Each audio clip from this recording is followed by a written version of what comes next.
Bacaan 1 Korintus pasal 3, perselisihan. Dan aku, saudara-saudara, pada waktu itu tidak dapat berbicara dengan kamu seperti dengan manusia rohani, tetapi hanya dengan manusia duniawi yang belum dewasa dalam Kristus. Susulah yang kuberikan kepadamu, bukanlah makanan keras, sebab kamu belum dapat menerimanya, dan sekarang pun kamu belum dapat menerimanya.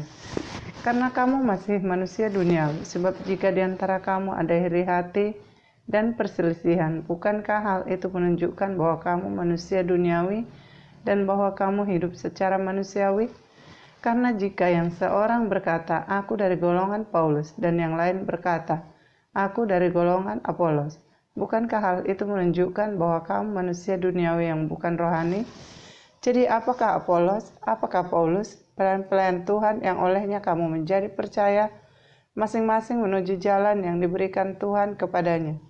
Aku menanam, Apolos menyiram, tetapi Allah yang memberi pertumbuhan. Karena itu yang penting bukanlah yang menanam atau yang menyiram, melainkan Allah yang memberi pertumbuhan. Baik yang menanam maupun yang menyiram adalah sama, dan masing-masing akan menerima upahnya sesuai dengan pekerjaannya sendiri. Karena kami adalah kawan sekerja Allah. Kamu adalah ladang Allah, bangunan Allah. Dasar dan bangunan. Sesuai dengan kasih karunia Allah yang dianugerahkan kepadaku, aku sebagai seorang ahli bangunan yang cakap telah meletakkan dasar dan orang lain membangun terus di atasnya. Tetapi tiap-tiap orang harus memperhatikan bagaimana ia harus membangun di atasnya. Karena tidak ada seorang pun yang dapat meletakkan dasar lain daripada dasar yang telah diletakkan, yaitu Yesus Kristus. Entahkah orang membangun di atas dasar ini dengan emas, perak, batu permata, kayu, rumput kering, atau jerami. Sekali kelak pekerjaan masing-masing orang akan nampak, karena hari Tuhan akan menyatakannya, sebab ia akan nampak dengan api dan bagaimana pekerjaan masing-masing orang akan diuji oleh api itu. Jika pekerjaan yang dibangun seorang tahan uji, ia akan mendapat upah. Jika pekerjaannya terbakar, ia akan menderita kerugian. Tetapi ia sendiri akan diselamatkan, tetapi seperti dari dalam api. Tidak tahukah kamu bahwa kamu adalah bait Allah dan bahwa roh Allah diam di dalam kamu? Jika ada orang yang membinasakan bait Allah, maka Allah akan membinasakan dia. Sebab bait Allah adalah kudus dan bait Allah itu ialah kamu. Janganlah ada orang yang menipu dirinya sendiri. Jika ada di antara kamu yang menyangka dirinya berhikmat menurut dunia ini, biarlah ia menjadi bodoh, supaya ia berhikmat. Karena hikmat dunia ini adalah kebodohan bagi Allah, sebab ada tertulis, ia yang menangkap orang berhikmat dalam kecerdikannya, dan di tempat lain, Tuhan mengetahui rancangan-rancangan orang berhikmat. Sesungguhnya semuanya sia-sia belaka. Karena itu janganlah ada orang yang memegahkan dirinya atas manusia, sebab segala sesuatu adalah milikmu, baik Paulus, Apolos, maupun Kepas, baik dunia hidup maupun mati, baik waktu sekarang maupun waktu yang akan datang, semuanya kamu punya. Tetapi kamu adalah milik Kristus dan Kristus adalah milik Allah. Bacaan 1 Korintus pasal 4. Tuhan adalah satu-satunya hakim. Demikianlah hendaknya orang memandang kami sebagai hamba-hamba Kristus yang kepadanya dipercayakan rahasia Allah. Yang akhirnya dituntut dari pelayan-pelayan yang demikian ialah bahwa mereka ternyata dapat dipercayai. Bagiku sedikit sekali artinya, entahkah aku dihakimi oleh kamu atau oleh suatu pengadilan manusia. Malahan diriku sendiri pun tidak kuhakimi. Sebab memang ada tidak sadar akan sesuatu, tetapi bukan karena itulah aku dibenarkan. Dia yang menghakimi aku ialah Tuhan. Karena itu janganlah menghakimi sebelum waktunya, yaitu sebelum Tuhan datang. Ia akan menerangi juga apa yang tersembunyi dalam kegelapan, dan ia akan memperlihatkan apa yang direncanakan di dalam hati. Maka tiap-tiap orang akan menerima pujian dari Allah. Rendahkanlah dirimu. Saudara-saudara, kata-kata ini aku kenakan pada diriku sendiri dan pada Apolos. Karena kamu, supaya dari teladan kami, kamu belajar adakah artinya ungkapan Jangan melampaui yang ada tertulis, supaya jangan ada di antara kamu yang menyombongkan diri dengan jalan mengutamakan yang satu daripada yang lain. Sebab siapakah yang menganggap engkau begitu penting? Dan apakah yang engkau punyai yang tidak engkau terima? Dan jika engkau memang menerimanya, mengapakah engkau memegahkan diri seolah-olah engkau tidak menerimanya? Kamu telah kenyang, kamu telah menjadi kaya. Tanpa kami, kamu telah menjadi raja. Alangkah baiknya kalau benar demikian, bahwa kamu telah menjadi raja, sehingga kami pun turut menjadi raja dengan kamu. Sebab menurut pendapatku, Allah memberikan kepada kami, para rasul, tempat yang paling rendah, sama seperti orang-orang yang telah dijatuhi hukuman mati. Sebab kami telah menjadi tontonan bagi dunia, bagi malaikat-malaikat dan bagi manusia. Kami bodoh oleh karena Kristus, tetapi kamu arif dalam Kristus. Kami lemah, tetapi kamu kuat. Kamu mulia, tetapi kami hina. Sampai pada saat ini, kami lapar, haus, telanjang, dipukul, dan hidup mengembara. Kami melakukan pekerjaan tangan yang berat. Kalau kami dimaki, kami memberkati. Kalau kami dianiaya, kami sabar. Kalau kami difitnah, kami tetap menjawab dengan ramah. Kami telah menjadi sama dengan sampah dunia, sama dengan kotoran dari segala sesuatu, sampai pada saat ini. Hal ini kutuliskan bukan untuk memalukan kamu, tetapi untuk menegur kamu sebagai anak-anakku yang kukasihi. Sebab sekalipun kamu mempunyai beribu-ribu pendidik dalam Kristus, kamu tidak mempunyai banyak bapa, karena akulah yang dalam Kristus Yesus telah menjadi bapamu oleh Injil yang kuberitakan padamu. Sebab itu aku menasihatkan kamu, turutilah teladanku. Justru itulah sebabnya aku mengirimkan kepadamu Timotius yang adalah anakku yang kekasih dan yang setia dalam Tuhan. Ia akan memperingatkan kamu akan hidup yang kuturuti dalam Yesus Kristus, seperti yang kuajarkan di mana-mana dalam setiap jemaat. Tetapi ada beberapa orang yang menjadi sombong karena mereka menyangka bahwa aku tidak akan datang lagi kepadamu. Tetapi aku akan segera datang kepadamu kalau Tuhan menghendakinya. Maka aku akan tahu bahwa tentang perkataan orang-orang yang sombong itu, tetapi tentang kekuatan mereka. Sebab kerajaan Allah bukan terdiri dari perkataan tetapi dari kuasa. Apakah yang kamu kehendaki? Haruskah aku datang kepadamu dengan cambuk atau dengan kasih dan dengan hati yang lemah lembut? 1 Korintus 5. Dosa dalam jemaat.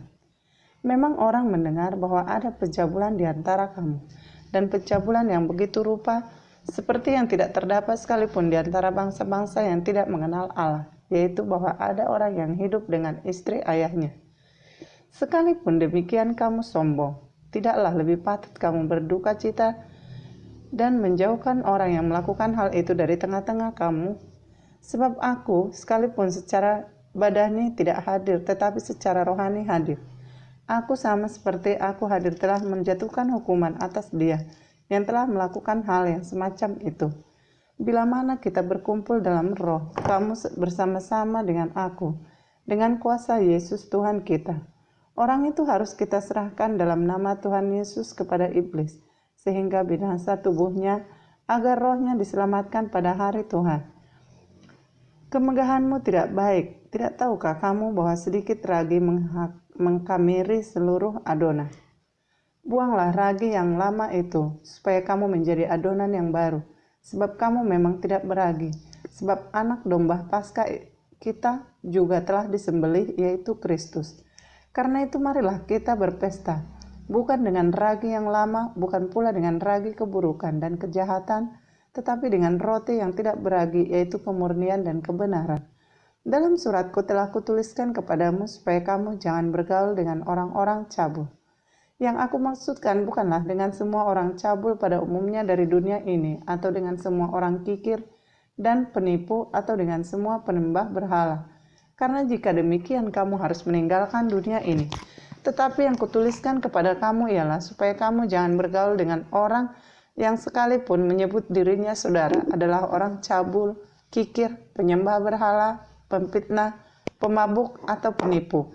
Dengan orang yang demikian janganlah kamu sekali-kali makan bersama-sama. Sebab dengan wewenang apakah aku menghakimi mereka yang berada di luar jemaat? Bukankah kamu hanya menghakimi mereka yang berada di dalam jemaat? Mereka yang berada di luar jemaat akan dihakimi Allah. Usirlah orang yang melakukan kejahatan dari tengah-tengah kamu. Mencari keadilan pada orang-orang yang tidak beriman. Bacaan 1 Korintus pasal 6. Apakah ada seorang di antara kamu yang jika berselisih dengan orang lain, berani mencari keadilan pada orang-orang yang tidak benar dan bukan pada orang-orang kudus? Atau tidak tahukah kamu bahwa orang-orang kudus akan menghakimi dunia? Dan jika penghakiman dunia berada dalam tangan kamu, tidakkah kamu sanggup untuk mengurus perkara-perkara yang tidak berarti? Tidak tahukah kamu bahwa kita akan menghakimi malaikat-malaikat? Jadi apalagi perkara-perkara biasa dalam hidup kita sehari-hari. Sekalipun demikian, jika kamu harus mengurus perkara-perkara biasa, kamu menyerahkan urusan itu kepada mereka yang tidak berarti dalam jemaat. Hal ini kukatakan untuk memalukan kamu. Tidak adakah seorang di antara kamu yang berhikmat yang dapat mengurus perkara-perkara dari saudara-saudaranya? Adakah saudara yang satu mencari keadilan terhadap saudara yang lain dan justru pada orang-orang yang tidak percaya? Adanya saja perkara di antara kamu yang seorang terhadap yang lain telah merupakan kekalahan bagi kamu. Mengapa kamu tidak lebih suka menderita ketidakadilan? Mengapakah kamu tidak lebih suka dirugikan? Tetapi kamu sendiri melakukan ketidakadilan dan kamu sendiri mendatangkan kerugian. Dan hal itu kamu buat terhadap saudara-saudaramu. Atau tidak tahukah kamu bahwa orang-orang yang tidak adil tidak akan mendapat bagian dalam kerajaan Allah? Janganlah sesat, orang cabul, penyembah berhala, orang berzina, banci, orang pemburit, pencuri, orang kikir, pemabuk, pemfitnah, dan penipu tidak akan mendapat bagian dalam kerajaan Allah. Dan beberapa orang di antara kamu demikianlah dahulu, tetapi kamu telah memberi dirimu disucikan. Kamu telah dikuduskan, kamu telah dibenarkan dalam nama Tuhan Yesus Kristus dan dalam roh Allah kita.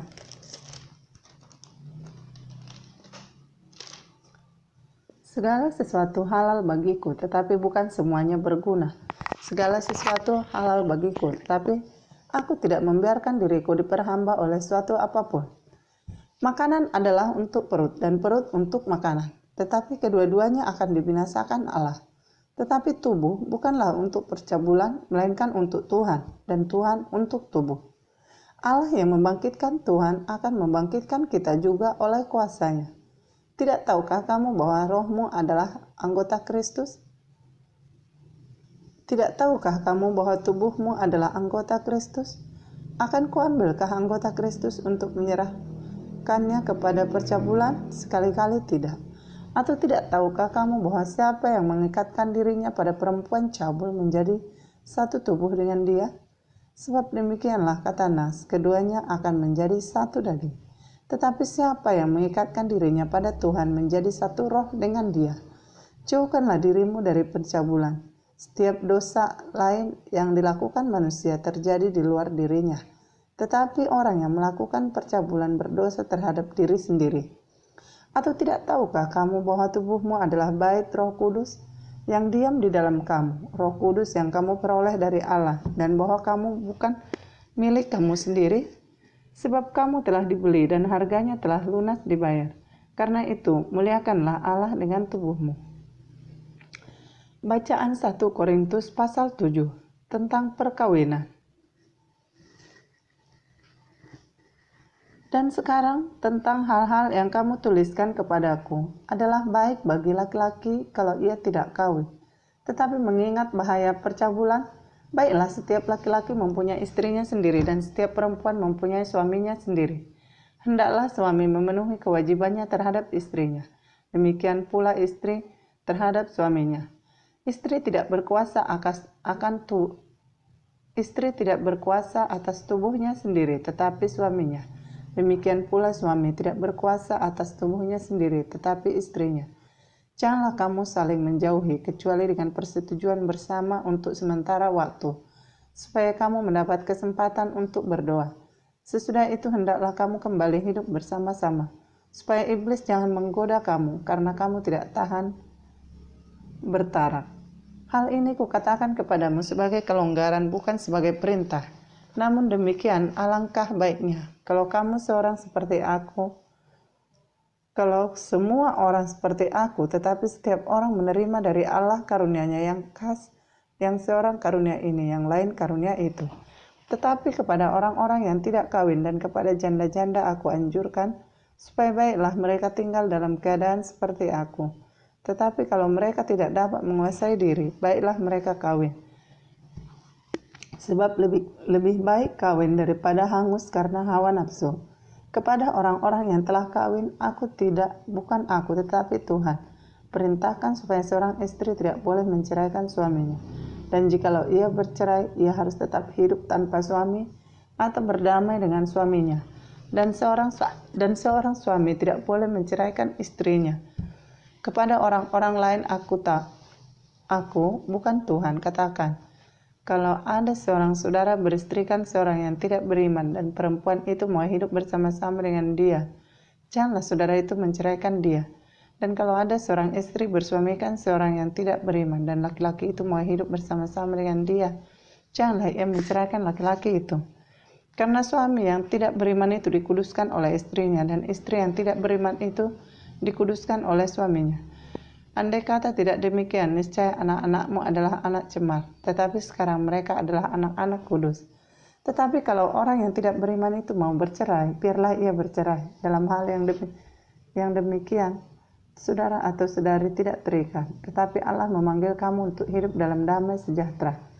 Sebab bagaimanakah engkau mengetahui, hai istri, apakah engkau tidak akan menyelamatkan suamimu? Atau bagaimanakah engkau mengetahui, hai suami, apakah engkau tidak akan menyelamatkan istrimu? Hidup dalam keadaan seperti waktu dipanggil Allah. Selanjutnya, hendaklah tiap-tiap orang tetap hidup seperti yang telah ditentukan Tuhan baginya, dan dalam keadaan seperti waktu ia dipanggil Allah. Inilah ketetapan yang kuberikan kepada semua jemaat. Kalau seorang dipanggil dalam keadaan bersunat, janganlah ia berusaha meniadakan tanda-tanda sunat itu. Dan kalau seorang dipanggil dalam keadaan tidak bersunat, janganlah ia mau bersunat. Sebab bersunat atau tidak bersunat tidak penting. Yang penting ialah mentaati hukum-hukum Allah. Baiklah tiap-tiap orang tinggal dalam keadaan seperti waktu ia dipanggil Allah.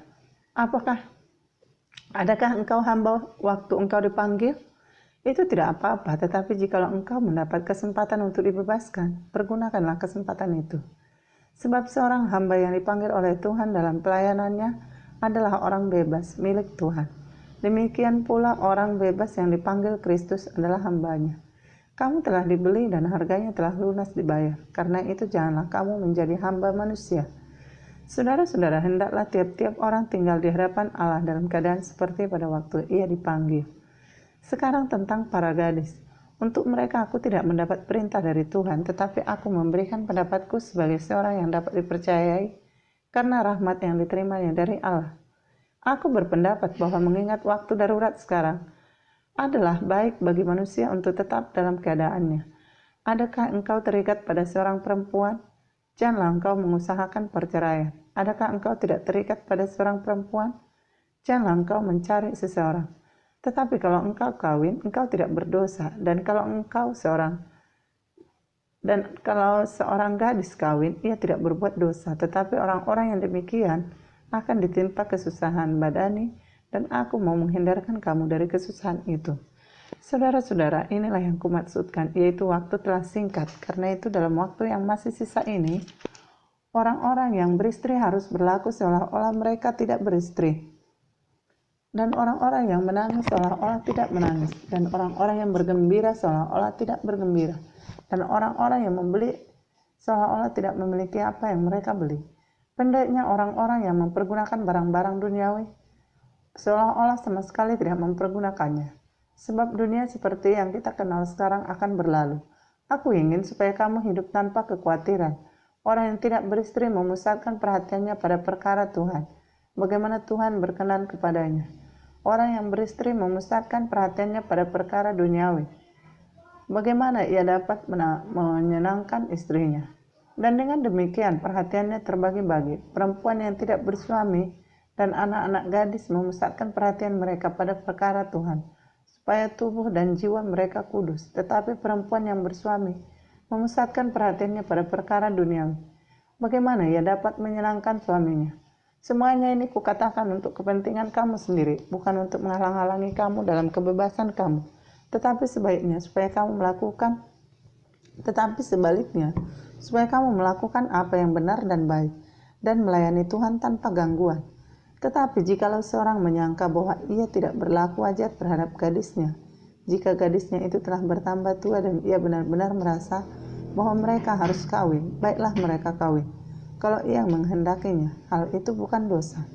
Tetapi kalau ada seorang yang tidak dipaksa untuk berbuat demikian, benar-benar yakin dalam hatinya dan benar-benar menguasai kemauannya, telah mengambil keputusan untuk tidak kawin dengan gadisnya, ia berbuat baik. Jadi orang yang kawin dengan gadisnya berbuat baik, dan orang yang tidak kawin dengan gadisnya berbuat lebih baik. Istri terikat selama suaminya hidup. Kalau suaminya telah meninggal, ia bebas untuk kawin dengan siapa saja yang dikehendakinya, asal orang itu adalah seorang yang percaya. Tetapi menurut pendapatku, ia lebih berbahagia kalau ia tetap tinggal dalam keadaannya. Dan aku berpendapat bahwa aku juga mempunyai roh Allah.